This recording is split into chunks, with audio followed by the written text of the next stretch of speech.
दोस्तों नमस्कार, जय हिंद, वंदे मातरम। दोस्तों 27 मार्च को होने वाली परीक्षा प्रथम और द्वितीय पाली का जो भी परीक्षा में क्वेश्चन आने वाले हैं उन सभी क्वेश्चन का हमने संपूर्ण निचोड़ एक साथ रख दिया है। जिनका भी एग्ज़ाम 27 मार्च को होने वाला है वो ये वीडियो स्किप ना करें, एक बार ये वीडियो देखने के बाद ही एग्ज़ाम देने जाएं, क्योंकि ये वीडियो में हमने ऐसे ऐसे क्वेश्चन लिखे हैं, ऐसे क्वेश्चन आपके लिए लेकर आए हैं जो कि हर बार रिपीट किए गए हैं अभी तक के जितने भी एग्ज़ाम हुए हैं। और दोस्तों धीरे धीरे एग्ज़ाम का लेवल टफ हो रहा है, तो उसके हिसाब से हमने यहाँ पे क्वेश्चन अरेंज किया है। तो एक बार आप कंप्लीट वीडियो देखिएगा, और अगर आप पिछली वीडियो हमारी नहीं देखे हैं तो वो उन सब की लिंक हमारे इस वीडियो के डिस्क्रिप्शन में मिल जाएगी, वहाँ से आप देख सकते हैं। तो चलिए देरी ना करते हुए शुरू करते हैं, और 27 मार्च को जिनका भी एग्ज़ाम है वो एक बार ये वीडियो ज़रूर देखें। तो चलिए शुरू करते हैं। यहाँ पे दोस्तों पहला क्वेश्चन है, प्रोटीन का मुख्य कार्य क्या है। अब देखिए प्रोटीन जो है तो आप लोग सभी लोग जानते हैं कि प्रोटीन का कार्य होता क्या है, लेकिन यहाँ पे जो ऑप्शन दिया गया है ना, ऑप्शन ऐसे हैं कि भ्रमित करने वाले ऑप्शन है। अब आपको लगेगा कि जितने भी ऑप्शन दिए हैं सभी इसमें से प्रोटीन के कार्य कर रहे, प्रोटीन का कार्य होता है। जैसे यहाँ पे ऑप्शन अगर आप पढ़ सकते हैं कि शरीर को ऊर्जा प्रदान करना, शरीर की वृद्धि और मरम्मत करना, हड्डियों को मजबूत बनाना, रोग प्रतिरोधक क्षमता बढ़ाना। अब देखिए प्रोटीन का जो कार्य है तो ऐसा लगता है कि ये जितने भी ऑप्शन है तो सभी सही है, लेकिन ऐसा नहीं है। दोस्तों मैं आपको बता देना चाहूँगा कि जितने भी क्वेश्चन हम यहाँ पे भी आपको कराएंगे ना, एक क्वेश्चन के अंदर आपको कम से कम 4 क्वेश्चन तैयार होंगे, और उन सभी का एक्सप्लेनेशन हम आपको देने वाले हैं। जो आंसर सही है वो तो सही है, जो ऑप्शन गलत है वो क्यों गलत है, उसका रीज़न क्या है। तो दोस्तों कंप्लीट वीडियो देखिएगा। जितने भी लोग देखने स्टार्ट शुरू कर दिए हैं हमारा वीडियो, तो कंप्लीट वीडियो देखिएगा। देखिए तो यहाँ पे इसका जो राइट आंसर हो जाएगा वो है शरीर की वृद्धि और मरम्मत करना। ठीक है, प्रोटीन का मुख्य कार्य क्या है, शरीर की वृद्धि और मरम्मत करना। हो सकता है कि आप इसके पहले ये पढ़े हों कि शरीर को ऊर्जा भी प्रदान करता है, हड्डियों को मजबूत भी करता है, रोग प्रतिरोधक क्षमता बढ़ाता है, लेकिन ये ऑप्शन यहाँ पे इतने सटीक क्यों नहीं है। इनका जो ऑप्शन है यहाँ पे हमने रीज़न दिया है, यहाँ पे हमने कंप्लीट रीज़न दिया है। दोस्तों आप वीडियो पॉज करके और पढ़ सकते हैं, यहाँ से आपको और बहुत सारी नॉलेज मिल जाएगी। अब देखिए पूरा एक्सप्लेनेशन हम दे दिए हैं। एक्सप्लेनेशन तो हम पूरा नहीं पढ़ पाएंगे, क्योंकि अगर पूरा पढ़ने लगेंगे तो ज़्यादा टाइम हो जाएगा, इसीलिए आप लोग वीडियो पॉज करके और कंप्लीट एक्सप्लेनेशन पढ़ सकते हैं। नेक्स्ट क्वेश्चन है, वसा का प्रमुख कार्य क्या है। शरीर को ऊर्जा प्रदान करना, शरीर को ठंडा रखना, केवल हृदय को स्वस्थ रखना, या शरीर की सफाई करना। तो अब यहाँ पे इसका राइट आंसर आपके हिसाब से क्या होना चाहिए। देखिए इतने दिन से आप लोग परीक्षा की तैयारी कर रहे हैं तो जाहिर सी बात है इतना तो आपको पता होगा। तो अगर आपको पता है तो आप यहाँ पे इसका आंसर कमेंट कर सकते हैं कि इसका आंसर क्या होना चाहिए, और अगर नहीं पता है तो मैं आपको बता देता हूँ कि इसका राइट आंसर हो जाएगा कि वसा का प्रमुख कार्य है शरीर को ऊर्जा प्रदान करना। ठीक है, अब शरीर को ऊर्जा प्रदान करना तो है, लेकिन बाकी के ऑप्शन गलत कैसे हो सकते हैं, उनका रीज़न ये है। ठीक है, हमने दोस्तों जितने भी ऐसे क्वेश्चन हैं जो डाउटफुल क्वेश्चन थे उन सभी को हमने यहाँ पे एक्सप्लेन किया है। आप एक बार वीडियो पॉज करके और पढ़ लीजिएगा, क्योंकि हो सकता है कि जो क्वेश्चन हम दिए वो उस क्वेश्चन को ना दे करके जो हम एक्सप्लेन किए हैं उसमें से क्वेश्चन आ जाए। तो आपको कंप्लीट वीडियो देखना है, क्योंकि देखिए अगर अपने भविष्य के लिए आप लोग इतना नहीं कर सकते दोस्तों, तो फिर मुझे नहीं लगता कि आपको एग्ज़ाम देना चाहिए। ठीक है, और हाँ अगर आप हमारे चैनल में पहली बार आए हैं तो प्लीज़ चैनल को सब्सक्राइब करके रखें, क्योंकि हम बहुत दिनों से देख रहे हैं कि आप लोगों में से बहुत सारे ऐसे लोग हैं कि वीडियो तो हमारी कंप्लीट देखते हैं लेकिन चैनल सब्सक्राइब नहीं करते। तो भाई प्लीज़ चैनल सब्सक्राइब कर दीजिए, क्योंकि इसमें से आपका ही प्रॉफिट होने वाला है। मेरा तो जो होगा तो होगा ही, आपको भी प्रॉफिट होने वाला है। जितने भी एग्ज़ाम होंगे उन सभी का एक्सप्लेनेशन, सभी के संभावित क्वेश्चन, उन सब का प्रिपरेशन मैं अपने वीडियो में कराता हूँ, है ना। तो चैनल प्लीज़ सब्सक्राइब करके बेल आइकन प्रेस करके रखिए। ठीक, और अगर किसी भी क्वेश्चन में कोई डाउट है, किसी ऑप्शन में कोई डाउट है तो कमेंट करके पूछ सकते हैं। नेक्स्ट क्वेश्चन है, संतुलित आहार में सबसे अधिक मात्रा क्या होना चाहिए, प्रोटीन, कार्बोहाइड्रेट, वसा या विटामिन।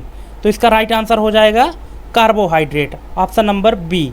तो कि प्रोटीन, वसा और विटामिन क्या ये नहीं होना चाहिए क्या? होना चाहिए, लेकिन यहाँ पे क्वेश्चन पूछा है कि सबसे अधिक मात्रा, तो सबसे अधिक मात्रा में कार्बोहाइड्रेट होना चाहिए। ठीक है, बाकी कितने कितनी मात्रा में होना चाहिए, तो यहाँ पे आप देख सकते हैं कि प्रोटीन यह महत्वपूर्ण है, लेकिन कार्बोहाइड्रेट की तुलना में कम मात्रा में चाहिए। वसा क्या है? अधिक मात्रा हानिकारक हो सकती है। अगर आप अधिक मात्रा में वसा लेते हैं तो हानिकारक हो सकती है, जैसे मोटापा और हृदय रोग हो सकता है। विटामिन, इसकी आवश्यकता बहुत कम मात्रा में होती है, ठीक है, संतुलित आहार के लिए। ठीक, तो इसलिए यहाँ पे जो संतुलित आहार में सबसे अधिक मात्रा में होना चाहिए वो कार्बोहाइड्रेट है। नेक्स्ट क्वेश्चन है, भोजन में आयरन की कमी से कौन सी समस्या होती है? तो अब यहाँ पे 4 ऑप्शन दिए गए हैं, 4 में से क्या होना चाहिए? आप वीडियो पॉज करके पहले ऑप्शन पढ़ लीजिए, फिर अपने हिसाब से इसका आंसर दीजिएगा। अगर आपके एग्जाम में ऐसा क्वेश्चन आता है तो आप क्या आंसर देंगे? तो इसका राइट आंसर हो जाएगा थकान और चक्कर आना। बाकी के ऑप्शन क्या है? बाकी के ऑप्शन का एक्सप्लेनेशन हमने यहाँ पे दिया है कि ये गलत क्यों है इस क्वेश्चन के अकॉर्डिंग। नेक्स्ट क्वेश्चन है, जल में घुलनशील विटामिन कौन कौन से हैं? अब ऐसे कौन कौन से विटामिन हैं जो जल में घुलनशील हैं? तो इसका राइट आंसर हो जाएगा विटामिन बी और सी। और बाकी विटामिन क्या है? तो यहाँ पे देख लीजिए कि विटामिन 2 प्रकार के होते हैं, जो जल में घुलनशील होते हैं और वसा में घुलनशील होते हैं। जल में घुलनशील वाले का नाम हमने दिया है और वसा में भी घुलनशील वालों का हमने नाम दिया है। आप वीडियो पॉज करके पढ़ लीजिएगा कंप्लीट। इसी तरह से आपके एक क्वेश्चन के अंतर्गत कई सारे क्वेश्चन तैयार होंगे, हम इसीलिए बोल रहे थे। और दोस्तों वीडियो बिना स्किप किए देखिएगा, कंप्लीट वीडियो देखिएगा, लास्ट में कमेंट जरूर करिएगा कि आपके टोटल कितने नंबर सही हुए हैं। दोस्तों अगर इस वीडियो में से जो क्वेश्चन हमने दिए हैं वो एकदम डीप लेवल के और कन्फ्यूजिंग क्वेश्चन हैं, जिस लेवल के क्वेश्चन इस समय आ रहे हैं ना, तो वो बहुत डीप लेवल के पूछ रहे हैं, क्योंकि अब ESB के पास जो क्वेश्चन का लेवल है वो धीरे धीरे बढ़ रहा है। ठीक है, तो आप डीप लेवल से तैयारी करिए, तभी आप क्रैक कर पाएंगे एग्जाम, अदरवाइज नहीं कर पाएंगे। दोस्तों नेक्स्ट है, कौन सा पोषक तत्व मांसपेशियों को मजबूत बनाने में मदद करता है? तो ये करता है दोस्तों प्रोटीन। प्रोटीन जो है तो मांसपेशियों को मजबूत बनाने में मदद करता है। और बाकी के जो ऑप्शन है ये क्या करते हैं, इनका क्या काम होता है, ये आप पढ़ लीजिए वीडियो पॉज करके।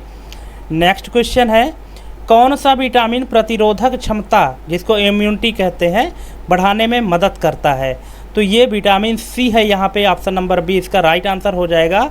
और विटामिन ए, विटामिन के, विटामिन B12 ये क्या काम करते हैं? तो यहाँ पे इनका ऑप्शन दिया गया है।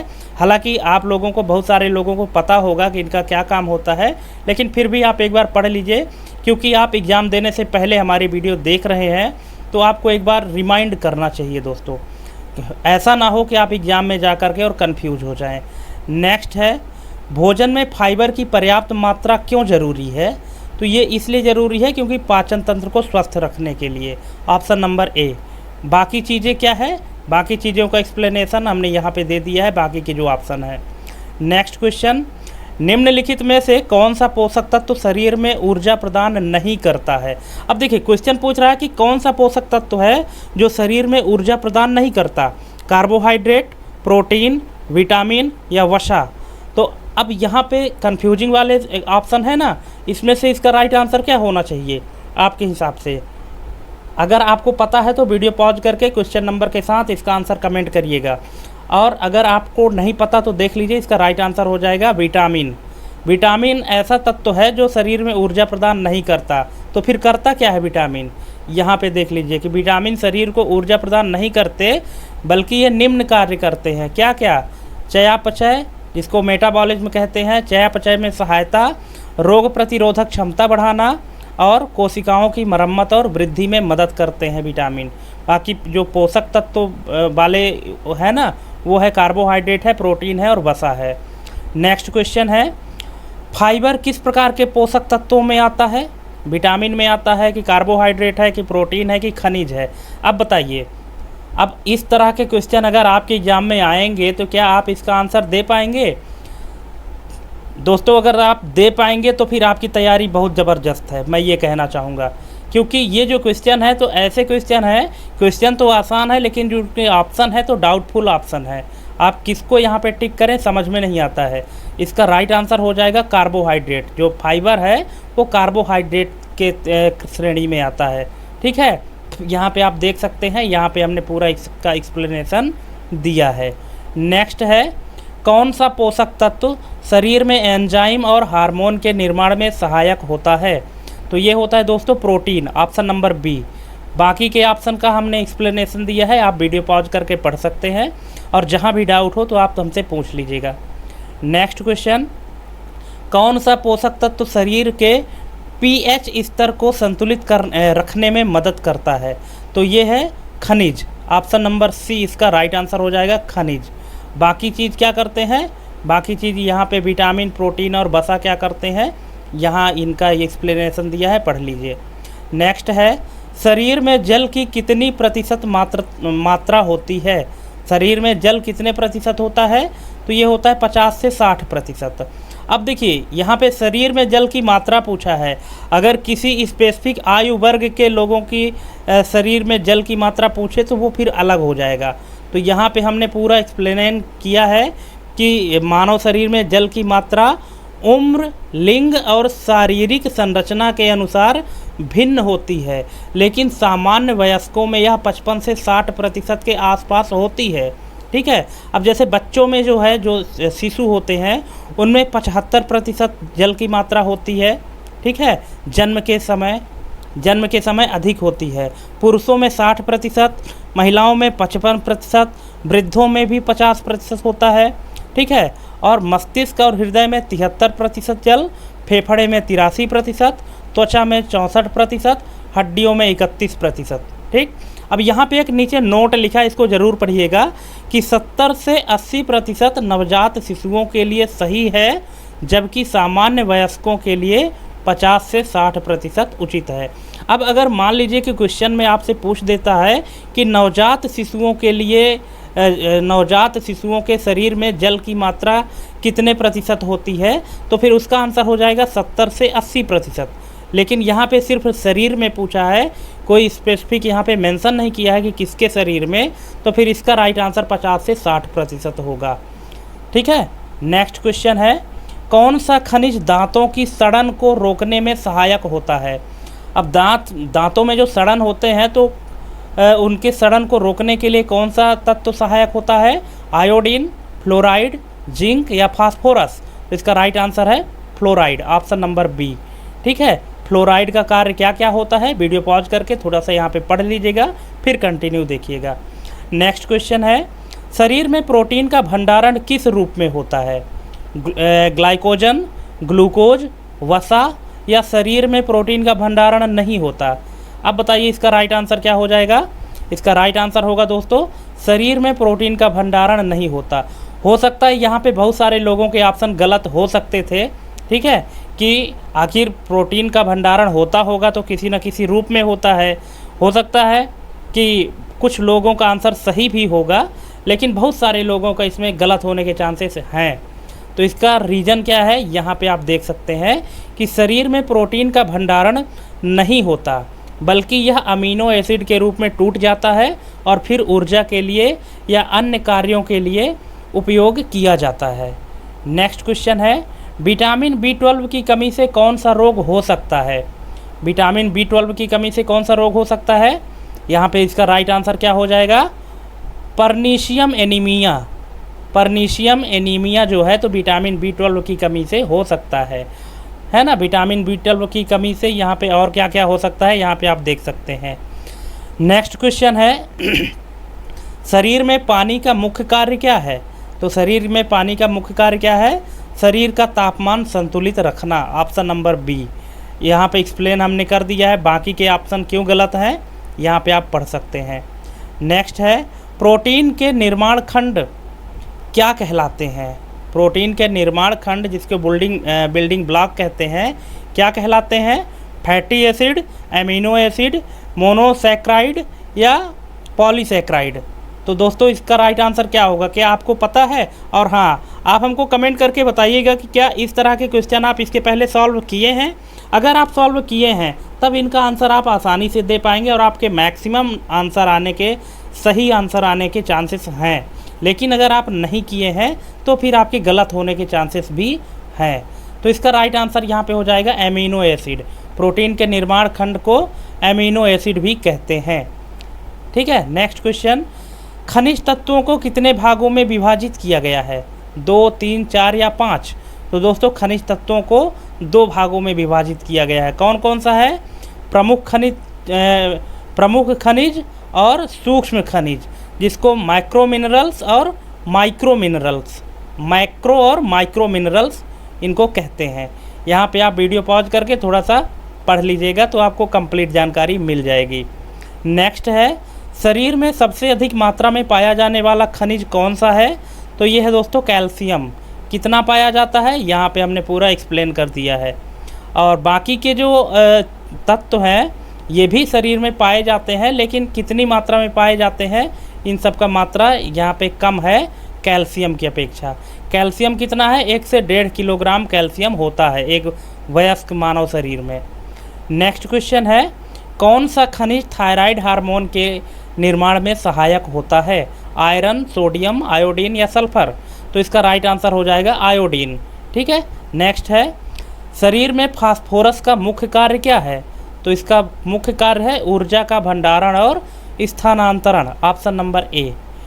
ठीक है, बाकी के ऑप्शन यहाँ पे गलत इसलिए हैं, यहाँ पे इसका आप रीज़न देख सकते हैं, पढ़ लीजिए। नेक्स्ट क्वेश्चन, शरीर में पोटेशियम की अधिकता से क्या समस्या हो सकती है? तो इसमें जो पोटेशियम की अधिकता से समस्या होगी वो है गुर्दे की खराबी, जो किडनी है वो ख़राब हो सकती है अगर पोटेशियम की अधिक मात्रा हो गई तो। ठीक है, यहाँ पे एक बताया गया है कि सामान्य पोटेशियम का जो स्तर है वो 3.5 से 5.0 MEQL प्रति लीटर होना चाहिए, और जो घातक होता है तो ग्रेटर देन 6.5 मतलब 6.5 MEQ से अगर अधिक होता है तब वो घातक होता है। नेक्स्ट है, मैग्नीशियम की कमी से कौन सी समस्या हो सकती है? तो इसकी कमी से दोस्तों थकान और मांसपेशियों में कमजोरी हो सकती है। ठीक है, बाकी यहाँ पे जो 3 ऑप्शन गलत हैं वो इसलिए गलत है, यहाँ पे इनका पूरा रीज़न आप पढ़ सकते हैं। नेक्स्ट क्वेश्चन है, कौन सा खनिज नाखूनों और बालों के विकास में सहायक होता है? सल्फर, पोटेशियम, कैल्शियम या मैग्नीशियम? तो इसका राइट आंसर हो जाएगा सल्फर। सल्फर जो होता है तो नाखून और बालों के विकास में सहायक होता है। नेक्स्ट है, रक्त में कैल्शियम का स्तर कौन सा हार्मोन नियंत्रित करता है? तो ये करता है दोस्तों पैराथायराइड हार्मोन। पैराथायराइड हार्मोन जो है तो कैल्शियम के लेवल को कंट्रोल करता है। नेक्स्ट क्वेश्चन है, शरीर में सबसे कम मात्रा में पाया जाने वाला खनिज कौन सा है? जिंक, आयोडीन, सेलेनियम या तांबा? तो इसका राइट आंसर हो जाएगा selenium, option number C. Next है, शरीर में क्लोरीन का कार्य क्या है? तो शरीर में क्लोरीन का कार्य क्या है? रक्त में pH स्तर को संतुलित रखना, option number B. Next question है, निम्नलिखित में से कौन सा एक माइक्रोन्यूट्रिएंट है? मुख्य खनिज कौन सा है इसमें से? आयरन, जिंक, कैल्शियम या सेलेनियम? तो इसका राइट आंसर हो जाएगा कैल्शियम, ऑप्शन नंबर सी इसका राइट आंसर हो जाएगा। दोस्तों किसी भी क्वेश्चन के ऑप्शन में या किसी क्वेश्चन में आपको डाउट है तो आप हमको कमेंट के माध्यम से पूछ सकते हैं। नेक्स्ट क्वेश्चन है, शरीर में लाल रक्त कोशिकाओं के निर्माण के लिए कौन सा खनिज आवश्यक है? जो आरबीसी होता है तो आरबीसी के निर्माण के लिए कौन सा खनिज आवश्यक है? ये तो सबको पता होगा, यहाँ पे इसका राइट आंसर हो जाएगा iron, option number B. Next question है, जिंक सबसे अधिक किस खाद्य पदार्थ में पाया जाता है? मांस, बादाम, आलू या चावल? तो ये इसका राइट आंसर हो जाएगा मांस में। मांस में जिंक सबसे अधिक मात्रा में पाया जाता है। नेक्स्ट क्वेश्चन है, न्यूरोमस्कुलर गतिविधियों में कौन सा खनिज सहायक होता है? मैग्नीशियम, जिंक, फास्फोरस या सोडियम? तो इसका राइट आंसर हो जाएगा दोस्तों मैग्नीशियम, ऑप्शन नंबर ए इसका राइट आंसर हो जाएगा। नेक्स्ट क्वेश्चन है, मधुमेह रोग में किस खाद्य पदार्थ का अधिक सेवन हानिकारक होता है? जब डायबिटीज होता है तो डायबिटीज में कौन से खाद्य पदार्थ का अधिक सेवन हानिकारक होता है? वसा, प्रोटीन, कार्बोहाइड्रेट या विटामिन? तो इसका राइट आंसर है carbohydrate, option number C. Next है, सोयाबीन किसका एक अच्छा स्रोत है? सबको पता होगा, अगर आप तैयारी कर रहे हैं तो पता होगा। सोयाबीन किसका एक अच्छा स्रोत है? प्रोटीन का है, कार्बोहाइड्रेट का है, वसा का है या कैल्शियम का? तो दोस्तों आपको पता होना चाहिए कि जो सोयाबीन है तो ये प्रोटीन का सबसे अच्छा स्रोत माना गया है।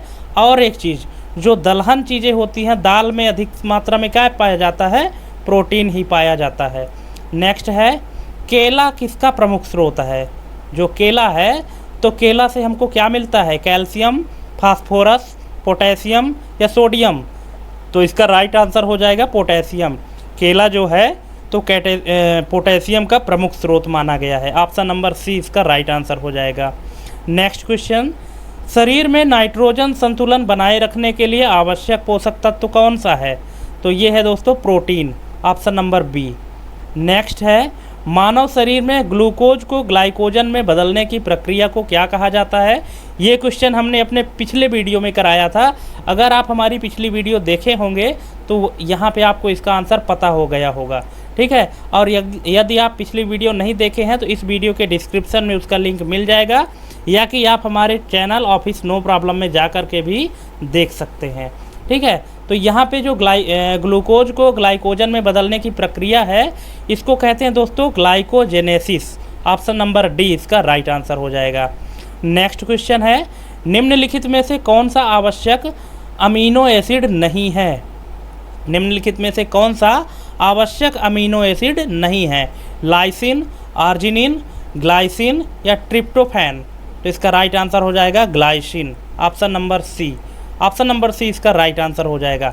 नेक्स्ट क्वेश्चन है, कौन सा विटामिन कोएंजाइम ए का हिस्सा है? Vitamin B1, vitamin B2, vitamin B5 या विटामिन B12? तो इसका राइट आंसर हो जाएगा दोस्तों vitamin B5, option number C. Next question है, शरीर में विटामिन B12 के अवशोषण के लिए किस पदार्थ की आवश्यकता होती है? तो ये होती है दोस्तों intrinsic factor, option number B इसका राइट आंसर हो जाएगा। नेक्स्ट क्वेश्चन, कैल्शियम का अवशोषण बढ़ाने के लिए किस विटामिन की आवश्यकता होती है? तो ये होती है विटामिन डी। विटामिन डी की आवश्यकता होती है कैल्शियम का अवशोषण बढ़ाने के लिए। नेक्स्ट क्वेश्चन है, किस प्रकार का फैट हृदय रोगों के लिए सबसे अधिक हानिकारक होता है? तो इसका राइट आंसर क्या होना चाहिए आपके हिसाब से? अगर आपको पता है तो वीडियो पॉज करके और पहले इसका आंसर कमेंट करिएगा, इसके बाद फिर आगे के वीडियो देखिएगा, आगे के क्वेश्चन देखिएगा। इसका राइट आंसर यहाँ पे हो जाएगा trans fat, option number C. Next question है, प्रोटीन ऊर्जा कुपोषण, जिसको शॉर्ट में PEM कहते हैं, प्रोटीन ऊर्जा कुपोषण के दो प्रमुख प्रकार कौन से हैं? स्कर्वी और रिकेट्स, क्वासियोरकर और मैरास्मस, एनीमिया और गोइटर, थैलीसीमिया और हाइपरटेंशन? तो अब बताइए इसका राइट आंसर क्या होगा आपके हिसाब से, क्या होगा? अगर आपके एग्जाम में ऐसा क्वेश्चन आता है तो इसका आंसर आप क्या देना चाहेंगे? इसका राइट आंसर हो जाएगा दोस्तों ऑप्शन नंबर बी, क्वासियोरकर और मैरास्मस, ऑप्शन नंबर बी इसका राइट आंसर हो जाएगा। नेक्स्ट क्वेश्चन है, भारत में बच्चों में सबसे आम पोषण संबंधी विकार कौन सा है? तो इसका राइट आंसर हो जाएगा anaemia, option number B. Next है, कुपोषण के कारण प्रतिरोधक क्षमता में कमी आने से कौन सा संक्रमण होने की संभावना बढ़ जाती है? तो कुपोषण के कारण जो प्रतिरोधक क्षमता में कमी आने से कौन सा संक्रमण होने की संभावना बढ़ती है? तो ये बढ़ती है ट्यूबरक्लोसिस, TB जिसको कहते हैं, जिसको तपेदिक भी कहते हैं। तो ये इसका राइट आंसर हो जाएगा। यक्ष्मा भी इसको कहते हैं। नेक्स्ट क्वेश्चन है, कुपोषण के कारण एडिमा मतलब शरीर में सूजन, किस रोग में होता है? जो शरीर में सूजन होता है तो किस रोग से होता है? तो ये होता है क्वासियोरकर। क्वासियोरकर जो है तो शरीर में सूजन होता है, उसी को क्वासियोरकर कहते हैं। ऑप्शन नंबर बी इसका राइट आंसर हो जाएगा। नेक्स्ट क्वेश्चन है, विश्व स्वास्थ्य संगठन के अनुसार कुपोषण का वर्गीकरण मुख्य रूप से किन दो श्रेणियों में किया जाता है? तो ये किया जाता है प्रोटीन ऊर्जा कुपोषण और सूक्ष्म पोषक तत्व कुपोषण। ऑप्शन नंबर ए इसका राइट आंसर हो जाएगा। दोस्तों वीडियो में अंत तक बने रहिएगा, वीडियो बिना स्किप किए देखिएगा, कंप्लीट वीडियो देखिएगा। और अगर आपको ज़रा सा भी इसमें कुछ नया सीखने को मिला हो तो प्लीज़ चैनल को हमारे सब्सक्राइब करके बेल आइकन प्रेस करके रख लीजिए, क्योंकि ऐसे ही हम जितने भी आगामी डेट हैं उन सभी के लिए वीडियो लेकर आएंगे संभावित क्वेश्चन के, और उनको आप एग्ज़ाम देने से पहले एक बार ज़रूर पढ़ के जाएँ। चलिए ठीक है, तो आपको बहुत मदद मिलेगी एग्ज़ाम में। नेक्स्ट क्वेश्चन है, ग्लोबल हंगर इंडेक्स में देशों की रैंकिंग किन 4 मानकों के आधार पर तय की जाती है। अब यहाँ पे दोस्तों आप वीडियो थोड़ा सा पॉज करके पहले 4 ऑप्शन पढ़िए और फिर इसका आंसर दीजिए कि आपके हिसाब से क्या होना चाहिए, अगर आप इसका आंसर दे पाते हैं तो। और अगर नहीं दे पाते हैं तो यहाँ पे जान लीजिए कि इसका राइट आंसर हो जाएगा ऑप्शन नंबर बी, अल्प पोषण, बाल कुपोषण, बाल मृत्यु दर और बच्चों का अवरुद्ध विकास। ऑप्शन नंबर बी इसका राइट आंसर हो जाएगा। नेक्स्ट है, किस वैज्ञानिक ने प्रोटीन एनर्जी माल न्यूट्रिशन शब्द की परिभाषा दी थी। जो पीई था ना, PEM, ठीक है, प्रोटीन एनर्जी कुपोषण, प्रोटीन एनर्जी कुपोषण शब्द की परिभाषा किस वैज्ञानिक ने दी है। Doctor Martin Payne, doctor William Cramer, doctor William Waterlow या डॉक्टर पीटर ग्लेसर। तो इसका राइट आंसर क्या होगा, इसका राइट आंसर हो जाएगा doctor William Waterlow, option number C. Next है, कुपोषण के कारण थिनिंग ऑफ सबक्यूटेनियस फैट किस बीमारी की विशेषता है। तो ये है मैरास्मस, ऑप्शन नंबर बी इसका राइट आंसर हो जाएगा। नेक्स्ट क्वेश्चन है, हिडन हंगर शब्द का प्रयोग किस प्रकार के कुपोषण के लिए किया जाता है। तो ये किया जाता है विटामिन और खनिज तत्वों की कमी के लिए, ऑप्शन नंबर बी इसका राइट आंसर हो जाएगा। नेक्स्ट क्वेश्चन है, वयस्कों में विटामिन डी की कमी से होने वाले रोग को क्या कहा जाता है। तो इसको कहा जाता है दोस्तों ऑस्टियोमलेशिया, ऑप्शन नंबर बी इसका राइट आंसर हो जाएगा। नेक्स्ट क्वेश्चन है, शरीर में फोलिक एसिड की कमी किस प्रकार के एनीमिया का कारण बनती है। अब यहाँ पे देखिए एनीमिया के 4 प्रकार दिए हैं, ठीक है। आप ये तो जानते हैं कि फोलिक एसिड की कमी से एनीमिया रोग होता है, लेकिन फोलिक एसिड की कमी से कौन से प्रकार की एनीमिया होती है। यहाँ पे 4 प्रकार के एनीमिया दिए गए हैं। अब बताइए इसका राइट आंसर क्या होगा। अगर आप डीप लेवल से तैयारी किए हैं तो फिर आप इसका आंसर दे लेंगे, है ना। तो मैं चाहूँगा कि एक बार आप वीडियो पॉज करके क्वेश्चन नंबर के साथ इस क्वेश्चन का राइट आंसर पहले आप कमेंट करिएगा, फिर देखिए क्या होगा इसका राइट आंसर। अगर आप तैयारी किए हैं तो, नहीं किए हैं तो फिर कोई बात नहीं, मैं आपको बता देता हूँ। इसका राइट आंसर है माइक्रोसाइटिक एनीमिया। अब देखिए यहाँ पे 2 शब्द बहुत ही कंफ्यूजिंग वाले हैं, ध्यान रखिएगा एग्जाम में। पहला है माइक्रोसाइटिक एनीमिया और दूसरा है मैक्रोसाइटिक एनीमिया। तो इन दोनों में कन्फ्यूजन हो सकता है आपको। मैक्रो और micro both are different not same, दोनों अलग अलग चीज़ें हैं दोस्तों। मैक्रो अलग है और माइक्रो अलग है ना। तो यहाँ पे जो फोलिक एसिड की कमी से एनीमिया होता है तो वो है macrocytic anaemia, option number B. Next है, विटामिन ए की कमी से रात के अंधेपन के अलावा और कौन सा अन्य समस्या है। मतलब जो विटामिन ए की कमी से क्या होता है, रतौंधी होता है, जिसको नाइट ब्लाइंडनेस कहते हैं। तो रतौंधी तो होती ही है, इसके अलावा अन्य कौन सी समस्या हो सकती है। तो इसके अलावा त्वचा संबंधी विकार हो सकता है, ऑप्शन नंबर ए इसका राइट आंसर। नेक्स्ट क्वेश्चन है, शरीर में सेलेनियम की कमी से कौन सा रोग हो सकता है। तो ये हो सकता है Kashin Beck, option number B इसका राइट आंसर हो जाएगा दोस्तों। नेक्स्ट क्वेश्चन है, प्रोटीन ऊर्जा कुपोषण के दौरान लीवर में फैटी एसिड के असामान्य जमाव का मुख्य कारण क्या होता है। तो ये होता है लिपोप्रोटीन संश्लेषण में कमी, ऑप्शन नंबर ए इसका राइट आंसर हो जाएगा। नेक्स्ट क्वेश्चन है, मैरास्मस और क्वाशियोकर के मुख्य अंतर को निर्धारित करने के लिए कौन सा जैविक मार्कर उपयोगी होता है। ठीक है, तो यहाँ पे इसका राइट आंसर हो जाएगा एल्बुमिन स्तर, ऑप्शन नंबर ए इसका राइट आंसर हो जाएगा। नेक्स्ट क्वेश्चन है, विटामिन डी की कमी से हड्डियों में कैल्सिफिकेशन की प्रक्रिया बाधित होती है, इसका मुख्य कारण क्या है। तो इसका मुख्य कारण है कैल्शियम और फास्फेट के अवशोषण में बाधा, ऑप्शन नंबर सी। दोस्तों जो ऑप्शन दिए गए हैं वो पूरे ऑप्शन मैं नहीं पढ़ रहा हूँ, क्योंकि अगर सभी ऑप्शन पढ़ेंगे तो वीडियो ज़्यादा लंबी हो जाएगी, इसीलिए आप अगर ऑप्शन पढ़ना चाहते हैं तो आप वीडियो पॉज करके और पढ़ लीजिए, इसके बाद फिर आंसर दीजिएगा, ठीक है। बाकी मैं यहाँ आपके लिए सिर्फ राइट आंसर पढ़ के सुना रहा हूँ। नेक्स्ट क्वेश्चन है, न्यूट्रिशन ट्रांजिशन शब्द किस स्थिति को परिभाषित करता है? जो न्यूट्रिशन ट्रांजिशन है तो किस स्थिति को परिभाषित करता है?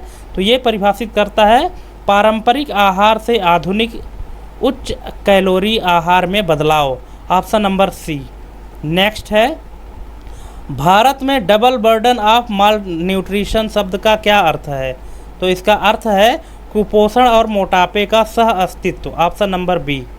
नेक्स्ट क्वेश्चन है, आयोडीन की कमी से होने वाला क्रेटिनिज्म, आयोडीन की कमी से होने वाला क्रेटिनिज्म मुख्य रूप से किस अंग को प्रभावित करता है? तो इसका राइट आंसर हो जाएगा मस्तिष्क, ठीक है, मस्तिष्क इसका राइट आंसर हो जाएगा। नेक्स्ट क्वेश्चन, जिंक की कमी से त्वचा में अल्सर और इम्यूनिटी में कमी देखी जाती है, इस रोग को क्या कहा जाता है? इस रोग को कहा जाता है एक्रोडर्माटाइटिस एंटेरोपैथिका। ऑप्शन नंबर ए इसका राइट आंसर हो जाएगा। नेक्स्ट क्वेश्चन है, विटामिन के की कमी से रक्त का थक्का जमने में कठिनाई होती है। सबको पता है कि अगर विटामिन के की कमी है तो रक्त का थक्का नहीं जमता है, ठीक है। यह मुख्य रूप से किस कारक के उत्पादन को बाधित करता है? तो ये करता है दोस्तों prothrombin. Option number C. Next है, क्वासियोरकर नाम किस भाषा से लिया गया है और इसका क्या अर्थ है? तो ये क्या है, ये गाना से लिया गया है। गाना अफ्रीका में, जिसको घाना कहते हैं एक्चुअली, ठीक है। आपके एग्जाम में अगर घाना लिखा है, गाना नहीं लिखा है तो उसको आप कंफ्यूज मत होइएगा। एक घाना अफ्रीका का एक स्टेट है, ठीक है, अफ्रीका महाद्वीप का, ठीक। तो यहाँ ये पहले बच्चे का जो रोग है तो इसको कहते हैं kwashiorkor. Option number B. Next है, विटामिन B12 की कमी किस एंजाइम की गतिविधि को प्रभावित करती है जिससे न्यूरोलॉजिकल डिसऑर्डर हो सकता है? तो इसका राइट आंसर है मिथाइल मेलोनाइल कोए म्यूटेज। Option number A. नेक्स्ट है, विश्व स्तर पर कुपोषण को समाप्त करने के लिए स्केलिंग अप न्यूट्रिशन सन मूवमेंट किस वर्ष शुरू किया गया था? जो सन प्रोग्राम है तो विश्व स्तर पर कुपोषण को समाप्त करने के लिए तो कब शुरू किया गया था? तो ये शुरू किया गया था 2010 में। Option number B. नेक्स्ट है, गर्भावस्था के दौरान किस विटामिन की अत्यधिक मात्रा जन्मजात विकृतियों का कारण बन सकती है? तो इसका राइट आंसर है vitamin A. Option number A इसका राइट आंसर है। नेक्स्ट है, गर्भावस्था में आयरन की पूर्ति के लिए आयरन एब्जॉर्प्शन इन्हेंसर के रूप में कौन सा पोषक तत्व सहायक होता है? तो ये है दोस्तों विटामिन सी, जो खट्टे पदार्थ होते हैं। ऑप्शन नंबर बी इसका राइट आंसर हो जाएगा। नेक्स्ट क्वेश्चन है, गर्भावस्था में प्री एक्लेम्सिया मुख्य रूप से किस पोषक तत्व की कमी से जुड़ा होता है? तो ये जुड़ा होता है मैग्नीशियम। ऑप्शन नंबर बी इसका राइट आंसर हो जाएगा। नेक्स्ट है, गर्भावस्था के दौरान अत्यधिक कैफीन का सेवन किस प्रकार की जटिलता से जुड़ा होता है? तो ये है गर्भपात, जिसको मिसकैरेज कहते हैं, ठीक है। अगर गर्भावस्था के दौरान अत्यधिक कैफीन का सेवन किया जाता है तो इससे क्या समस्या हो सकती है? मिसकैरेज हो सकता है, गर्भपात हो सकता है। नेक्स्ट क्वेश्चन, गेस्टेशनल डायबिटीज़ मतलब गर्भावधि मधुमेह। अगर मान लीजिए कोई महिला गर्भवती है और उसको गर्भावस्था के दौरान डायबिटीज़ है तो उसको गेस्टेशनल डायबिटीज़ कहते हैं। तो गर्भावधि मधुमेह के जोखिम को कम करने के लिए गर्भवती महिला को किस प्रकार के कार्बोहाइड्रेट का सेवन करना चाहिए? तो उसको करना चाहिए जटिल कार्बोहाइड्रेट, कॉम्प्लेक्स कार्बोहाइड्रेट जिसको कहते हैं। Option number C. Next question है, गर्भवती महिलाओं में आयोडीन की कमी से नवजात में कौन सा विकार विकसित हो सकता है? तो ये हो सकता है क्रेटिनिज्म। Option number B. और क्रेटिनिज्म किससे संबंधित है? बिल्कुल सही, अभी पिछले क्वेश्चन में किया ना, ब्रेन से संबंधित है, मस्तिष्क से संबंधित है। नेक्स्ट क्वेश्चन है, स्तनपान कराने वाली महिलाओं को प्रतिदिन कितनी मात्रा में प्रोटीन की आवश्यकता होती है? 25 ग्राम, 45 ग्राम, 70 ग्राम या 90 ग्राम? तो इसका राइट आंसर हो जाएगा 70 ग्राम, ऑप्शन नंबर सी। नेक्स्ट है, स्तनपान के दौरान विटामिन B12 की पर्याप्त मात्रा क्यों आवश्यक होती है? तो ये होती है शिशु के न्यूरोलॉजिकल विकास के लिए, option number B. Option number B इसका राइट आंसर हो जाएगा दोस्तों। क्वेश्चन का लेवल कैसा लगा आपको, आप हमको कमेंट करके ज़रूर बताइएगा। अगर और हाई लेवल के क्वेश्चन चाहिए और टफ लेवल के क्वेश्चन चाहिए तो भी बताइएगा, है ना। और टोटल कितने नंबर आपके सही हुए हैं लास्ट में हमको आप कमेंट करके बताइएगा। और वीडियो बिना स्किप किए देखिए, कंटिन्यू देखिए अगर आप देखना शुरू कर दिए हैं तो। और हाँ, प्लीज़ चैनल को तो सब्सक्राइब करके रख ही लीजिए दोस्तों।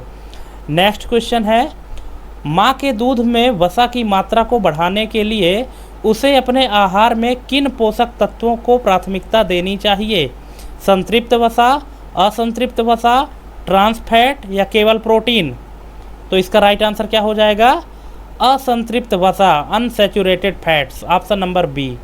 नेक्स्ट है, स्तनपान से माँ को कौन से हार्मोन अधिक मात्रा में स्रावित होते हैं जो गर्भाशय को सामान्य आकार में लाने में मदद करते हैं? तो इसका राइट आंसर हो जाएगा ऑक्सीटोसिन, ऑप्शन नंबर सी इसका राइट आंसर हो जाएगा। नेक्स्ट क्वेश्चन है, माँ के दूध का उत्पादन बढ़ाने के लिए किस आयुर्वेदिक जड़ी बूटी का उपयोग किया जाता है? अश्वगंधा, त्रिफला, शतावरी या ब्राह्मी? तो दोस्तों अब बताइए यहाँ पे इसका राइट आंसर क्या होगा आपके हिसाब से? प्लीज़ अगर आप तैयारी कर रहे हैं और आप चाहते हैं एग्ज़ाम क्रैक करना तो इस टाइप के क्वेश्चन को भी सॉल्व करना होगा। तो इसका राइट आंसर हमको कमेंट करके बताइए कि क्वेश्चन नंबर 77 का राइट आंसर क्या होगा। अब देखिए, आप लोग सिर्फ ऑप्शन लिख देते हैं ना, तो ऑप्शन मत लिखिएगा, क्वेश्चन नंबर के साथ आपके हिसाब से जो राइट आंसर होगा वो आप उस ऑप्शन को भी लिखिए, तो समझने में आसानी होती है। अब आप ऐसे ABCD लिख देते हैं तो समझ में नहीं आता कि आपने सही लिखा है कि गलत लिखा है। तो यहाँ पे इसका राइट आंसर हो जाएगा शतावरी, ऑप्शन नंबर सी। नेक्स्ट है, गर्भवती महिला के लिए ओमेगा 3 फैटी एसिड क्यों आवश्यक होते हैं? ओमेगा 3 फैटी एसिड गर्भवती महिलाओं के लिए आवश्यक तो होते हैं, लेकिन क्यों? तो इसका राइट आंसर है भ्रूण के मस्तिष्क और आँखों के विकास के लिए, ऑप्शन नंबर बी इसका राइट आंसर हो जाएगा। नेक्स्ट क्वेश्चन, गर्भावस्था के दौरान अधिक मात्रा में सोडियम सेवन का क्या प्रभाव हो सकता है? तो ये हो सकता है दोस्तों उच्च रक्तचाप और सूजन, मतलब जिसको हाइपरटेंशन कहते हैं, और क्वाशियोरकर, ऑप्शन नंबर बी इसका राइट आंसर हो जाएगा। नेक्स्ट है, पीका नामक विकार गर्भवती महिलाओं में क्यों देखा जाता है? तो ये देखा जाता है शरीर में जिंक और आयरन की कमी के कारण। जब शरीर में आयरन और जिंक की कमी होती है तो गर्भवती महिलाओं में कौन सी बीमारी हो जाती है? पीका नाम की बीमारी, ऑप्शन नंबर बी इसका राइट आंसर हो जाएगा। नेक्स्ट क्वेश्चन है, गर्भावस्था के दौरान फोलिक एसिड की अनुशंसित दैनिक मात्रा कितनी होनी चाहिए? 200 mcg, 400 mcg, 600 mcg या 1000 mcg? इसका राइट आंसर हो जाएगा 600 mcg, ऑप्शन नंबर सी इसका राइट आंसर है।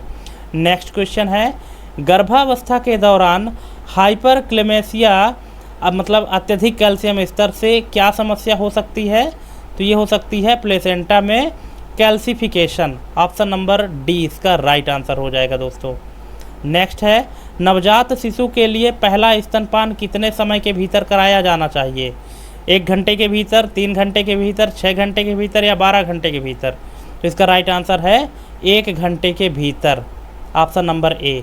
नेक्स्ट है, माँ के दूध में मौजूद कौन सा प्रोटीन शिशु की प्रतिरक्षा प्रणाली को मजबूत करता है? तो ये है दोस्तों लैक्टोफेरिन, ऑप्शन नंबर सी इसका राइट आंसर हो जाएगा। नेक्स्ट क्वेश्चन है, स्तनपान के दौरान लेट डाउन रिफ्लेक्स को कौन सा हार्मोन नियंत्रित करता है? तो ये करता है ऑक्सीटोसिन, ऑप्शन नंबर बी इसका राइट आंसर हो जाएगा। नेक्स्ट क्वेश्चन है, एक्सक्लूसिव ब्रेस्ट फीडिंग का अर्थ क्या होता है? एक्सक्लूसिव ब्रेस्ट फीडिंग का अर्थ क्या है? तो इसका अर्थ है केवल स्तनपान कराना बिना किसी बाहरी भोजन के, ऑप्शन नंबर ए। नेक्स्ट है, शिशु के पहले 6 महीनों तक कौन सा पोषक तत्व माँ के दूध से पर्याप्त मात्रा में नहीं मिलता? Vitamin A, vitamin C, vitamin D या कैल्शियम। तो कौन सा पोषक तत्व तो नहीं मिल पाता है 6 महीने तक, माँ के दूध से पर्याप्त मात्रा में नहीं मिल पाता है? तो वो है विटामिन डी। विटामिन डी जो है तो पर्याप्त मात्रा में नहीं मिल पाता है माँ के दूध से शिशु के पहले 6 महीने तक। नेक्स्ट है, स्तनपान के दौरान माँ को कौन सा खाद्य पदार्थ अधिक मात्रा में खाना चाहिए जिससे दूध की मात्रा बढ़ सके? तो यहाँ पे इसका राइट आंसर है मेथी के बीज। मेथी के बीज खाने से दूध की मात्रा बढ़ जाती है। नेक्स्ट क्वेश्चन है, कुपोषण से पीड़ित बच्चों में मिड अपर आर्म सरकमफ्रेंस का उपयोग किस उद्देश्य से किया जाता है? तो इसका किया जाता है पोषण स्तर का आकलन करने के लिए, ऑप्शन नंबर ए। नेक्स्ट है, यदि गर्भवती महिला ने पहले कभी टिटनेस का टीका नहीं लिया है तो उसे कितने टीके लगाने की सलाह दी जाती है? केवल 1 डोज, 2 डोज 4 सप्ताह के अंतराल में, 3 डोज 1-1 सप्ताह के अंतराल में, या कोई टीका आवश्यक नहीं है? तो इसका राइट आंसर हो जाएगा 2 डोज 4 सप्ताह के अंतराल में, ऑप्शन नंबर बी। नेक्स्ट है, गर्भावस्था के दौरान इन्फ्लुएंजा वैक्सीन क्यों दी जाती है? तो ये दी जाती है दोस्तों माँ को मौसमी फ्लू से बचाने के लिए इन्फ्लुएंजा वैक्सीन दी जाती है, ऑप्शन नंबर ए इसका राइट आंसर हो जाएगा। नेक्स्ट क्वेश्चन है, निम्नलिखित में से कौन सा टीका 50 वर्ष से अधिक उम्र के व्यक्तियों के लिए विशेष रूप से अनुशंसित है? अब बताइए, टीका जो है तो 50 वर्ष से अधिक उम्र के व्यक्तियों के लिए भी अनुशंसित है, तो वो कौन सा टीका है? HPV vaccine, singles vaccine, polio vaccine या MMR वैक्सीन? दोस्तों आपको यहाँ पे ऑप्शन से समझ में आ गया होगा कि कौन सा इसका राइट आंसर होगा। बिल्कुल सही, इसका राइट आंसर है shingles vaccine, option number B इसका राइट आंसर हो जाएगा। नेक्स्ट क्वेश्चन है, निम्नलिखित में से कौन सा टीका कैंसर से बचाव में सहायक होता है? तो ये है HPV vaccine, option number B इसका राइट आंसर हो जाएगा। जो कैंसर से बचाव करता है वो है HPV वैक्सीन। नेक्स्ट है, वयस्कों में टिटनेस से बचाव के लिए हर कितने वर्षों में बूस्टर डोज लेने की सिफारिश की जाती है? तो ये है 10 साल में, हर 10 साल में, ऑप्शन नंबर बी। नेक्स्ट है, निम्नलिखित में से कौन सी वैक्सीन लाइव एटेन्यूएटेड वैक्सीन नहीं है? तो वो है tetanus vaccine, option number C इसका राइट आंसर हो जाएगा। नेक्स्ट क्वेश्चन है दोस्तों, येलो फीवर वैक्सीन मुख्य रूप से किन व्यक्तियों को दी जाती है? नवजात शिशुओं को, अंतर्राष्ट्रीय यात्रियों को, केवल गर्भवती महिलाओं को या मधुमेह रोगियों को? तो दोस्तों यहाँ आपको मैं बताना चाहूँगा, अगर आप येलो फीवर वैक्सीन के बारे में नहीं जानते हैं तो इसका राइट आंसर हो जाएगा कि ये जो वैक्सीन है तो अंतर्राष्ट्रीय व्यक्तियों को दी जाती है। क्यों दी जाती है? इसका रीज़न यहाँ पे लिखा है कि येलो फीवर एंडेमिक जो है तो अफ्रीका और दक्षिण अमेरिका के कुछ देशों की यात्रा करने वालों को अनिवार्य रूप से लगवाना होता है। क्यों? क्योंकि जो IHR है, IHR मतलब इंटरनेशनल हेल्थ रेगुलेशन, इसके तहत कुछ देश यात्रियों से वैक्सीनेशन सर्टिफिकेट मतलब येलो कार्ड मांगते हैं, इसलिए येलो फीवर वैक्सीन अंतर्राष्ट्रीय व्यक्तियों को दी जाती है। नेक्स्ट क्वेश्चन है, यदि गर्भवती महिला ने पहले कभी हेपेटाइटिस बी का टीका नहीं लिया है तो उसे कितने डोज लेने की सलाह दी जाती है? तो ये है दोस्तों 3 डोज 0, 1 और 6 महीने के अंतराल पर, ऑप्शन नंबर सी इसका राइट आंसर हो जाएगा। नेक्स्ट क्वेश्चन है, 18 से 26 वर्ष की महिलाओं को HPV वैक्सीन क्यों दी जाती है? तो ये दी जाती है गर्भाशय ग्रीवा से बचाव के लिए, ऑप्शन नंबर सी इसका राइट आंसर हो जाएगा। नेक्स्ट क्वेश्चन है, ट्विनरिक्स वैक्सीन किसके विरुद्ध प्रतिरक्षा प्रदान करती है? तो ये करती है दोस्तों हेपेटाइटिस ए और बी, ऑप्शन नंबर ए इसका राइट आंसर हो जाएगा। नेक्स्ट क्वेश्चन है, टाइफाइड वैक्सीन कितने वर्षों तक प्रभावी रहता है? जो टाइफाइड की वैक्सीन लगाते हैं तो कितने वर्षों तक प्रभावी रहता है? तो ये है 3 से 5 वर्ष, लगभग 3 से 5 वर्ष तक, ऑप्शन नंबर बी। नेक्स्ट है, कुपोषण का सबसे प्रमुख प्रभाव किस प्रणाली पर पड़ता है? तंत्रिका तंत्र, हृदय प्रणाली, प्रतिरक्षा प्रणाली या पाचन तंत्र? तो इसका राइट आंसर हो जाएगा प्रतिरक्षा प्रणाली, मतलब इम्यून सिस्टम पर पड़ता है कुपोषण का सबसे प्रमुख प्रभाव। नेक्स्ट क्वेश्चन है, पेलाग्रा रोग मुख्य रूप से किस विटामिन की कमी के कारण होता है? Vitamin C, vitamin B, niacin या विटामिन B12? तो इसका राइट आंसर हो जाएगा दोस्तों नियासिन। अब देखिए यहाँ पे भी गलत होने के चांसेस आपके हो सकते हैं अगर आप गहराई से इसका अध्ययन नहीं किए हैं तो, क्योंकि यहाँ पे पूछा है कि किस विटामिन की कमी के कारण होता है। ठीक है, अब यहाँ पे vitamin C, vitamin D, vitamin B12 लिखा है, लेकिन एक लिखा है नियासिन, है ना, और नियासिन क्या होता है? विटामिन B3 होता है। ठीक है, नेक्स्ट क्वेश्चन है, निम्नलिखित में से कौन सा रोग वायरस के कारण होता है? तो ये होता है दोस्तों रेबीज। रेबीज जो है तो वायरस के कारण होता है, बाकी जो है वो सब बैक्टीरिया के कारण होते हैं, टाइफाइड, टेटनस और कुष्ठ रोग, लेकिन जो रेबीज है वो वायरस के कारण होता है। नेक्स्ट है, स्पेनिश फ्लू महामारी किस वायरस के कारण हुई थी? एक स्पेनिश फ्लू नाम की महामारी थी जो किस कारण से हुई थी? वो थी H1N1 के कारण। अब यहाँ पे देख लीजिए, इसको थोड़ा हमने एक्सप्लेन किया है कि 1918 का फ्लू है, ये सन 1918 का फ्लू है जो H1N1 के एक स्ट्रेन के कारण हुआ था, जो अब तक का सबसे घातक फ्लू था। स्पेनिश फ्लू के कारण संयुक्त राज्य अमेरिका में 5 लाख से अधिक लोग मारे गए थे और दुनिया भर में 50 मिलियन से अधिक लोग मारे गए होंगे। इनमें से लगभग आधी मौतें युवा अन्यथा स्वस्थ व्यक्तियों में हुई थी। तो ये स्पेनिश फ्लू एक महामारी थी जो 1918 में आई थी। ठीक है, इसका राइट आंसर हो जाएगा H1 और N1 वायरस के कारण स्पेनिश फ्लू हुआ था। नेक्स्ट क्वेश्चन है, ट्यूबरक्लोसिस के निदान के लिए कौन सा परीक्षण सबसे अधिक विश्वसनीय माना जाता है?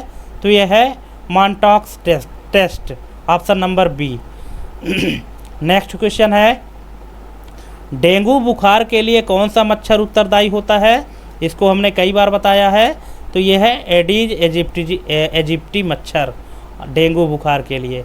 नेक्स्ट है, निपाह वायरस का प्राकृतिक स्रोत क्या है? इसको भी मैंने बताया है, चमगादड़, ऑप्शन नंबर बी। नेक्स्ट है, हेपेटाइटिस बी वायरस मुख्य रूप से किस माध्यम से फैलता है? तो ये फैलता है रक्त और शारीरिक द्रव्यों के माध्यम से, ऑप्शन नंबर सी इसका राइट आंसर हो जाएगा दोस्तों। नेक्स्ट है, एड्स का कारण बनने वाला HIV वायरस मुख्य रूप से किस कोशिका को प्रभावित करता है? तो ये करता है T लिम्फोसाइट्स को, ऑप्शन नंबर सी इसका राइट आंसर हो जाएगा।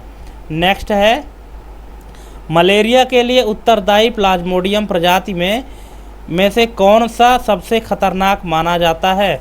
अब देखिए, मलेरिया के लिए उत्तरदायी क्या है? प्लाज्मोडियम प्रजाति है। तो प्लाज्मोडियम प्रजाति में कौन सा सबसे खतरनाक माना गया है? Plasmodium vivax, plasmodium malariae, plasmodium falciparum या प्लाज्मोडियम ओवेल? तो इसका राइट आंसर हो जाएगा plasmodium falciparum, option number C. Next है, डायबिटीज टाइप 1 में कौन से अंग या कोशिकाएं प्रभावित होती है? तो ये होती है pancreatic beta cells, option number B. Next question है, हाइपरटेंशन का मुख्य कारण क्या होता है?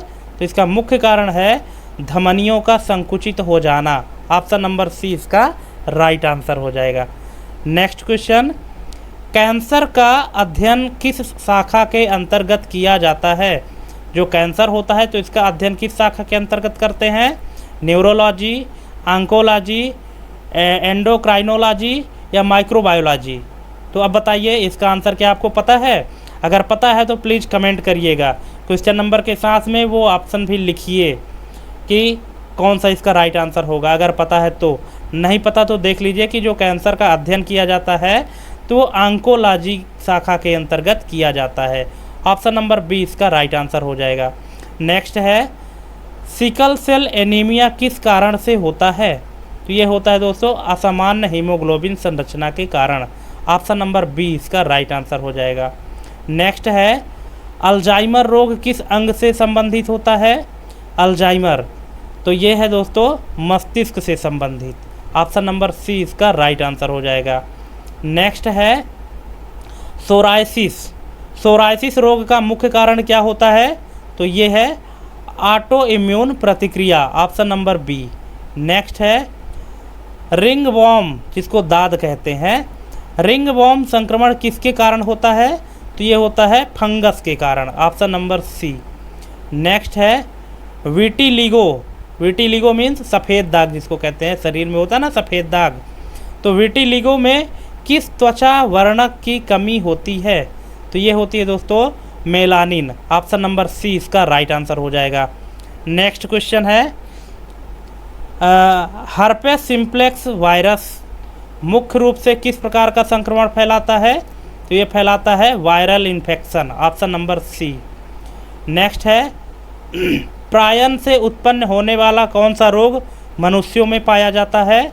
तो ये पाया जाता है क्रेट्ज़फेल्ड जैकब रोग, option number A. Next WHO के अनुसार रोगाणुरोधी प्रतिरोध में सबसे अधिक खतरा किस प्रकार के बैक्टीरिया से है? तो यह है ग्राम नेगेटिव बैक्टीरिया से, ऑप्शन नंबर बी इसका राइट आंसर हो जाएगा। नेक्स्ट है लाइमेन डिजीज किस प्रकार के सूक्ष्मजीव के कारण होता है? तो ये होता है दोस्तों बैक्टीरिया के कारण, ऑप्शन नंबर बी। नेक्स्ट है हंटा वायरस पल्मोनरी सिंड्रोम का मुख्य वाहक कौन सा जीव है? तो ये है चूहे और कृंतक, ऑप्शन नंबर बी इसका राइट आंसर हो जाएगा। नेक्स्ट है मल्टीपल स्क्लेरोसिस। मल्टीपल स्क्लेरोसिस किस प्रणाली को प्रभावित करने वाला रोग है? तो यह है केंद्रीय तंत्रिका प्रणाली, ऑप्शन नंबर बी इसका राइट आंसर हो जाएगा। नेक्स्ट क्वेश्चन हाइपरट्रॉफिक कार्डियोमायोपैथी का मुख्य कारण क्या होता है? इसका मुख्य कारण है आनुवांशिक उत्परिवर्तन, ऑप्शन नंबर बी। नेक्स्ट है मैक्यूलर डीजनरेशन से कौन सा अंग प्रभावित होता है? तो ये है आँखें। आँखें जो होती है तो मैक्यूलर डिजनरेशन से प्रभावित होती है। नेक्स्ट है सिस्टिक फाइब्रोसिस।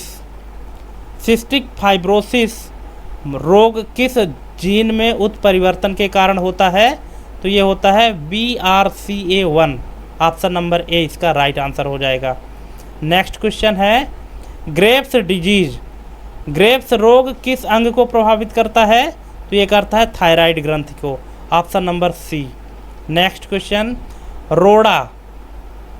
रोड़ा त्वचा संक्रमण मुख्य रूप से किस बैक्टीरिया के कारण होता है?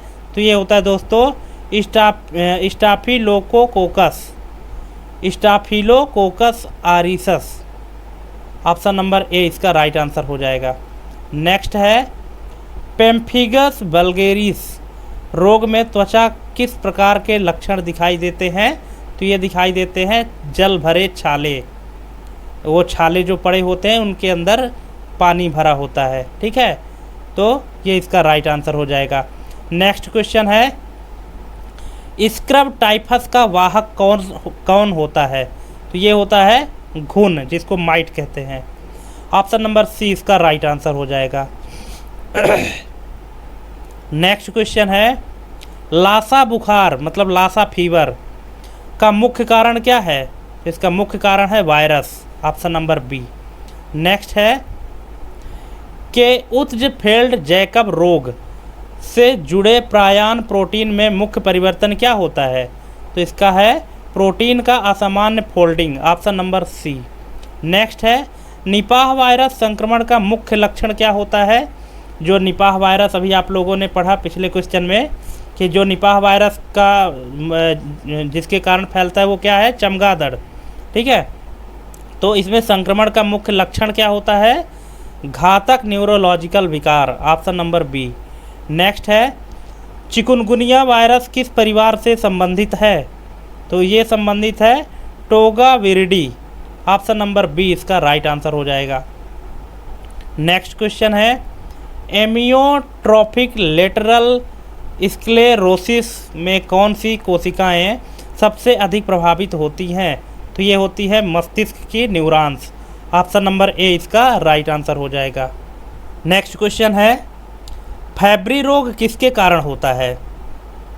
तो फैब्री रोग होता है दोस्तों लाइसोसोमल एंजाइम की कमी के कारण। ऑप्शन नंबर बी इसका राइट आंसर हो जाएगा।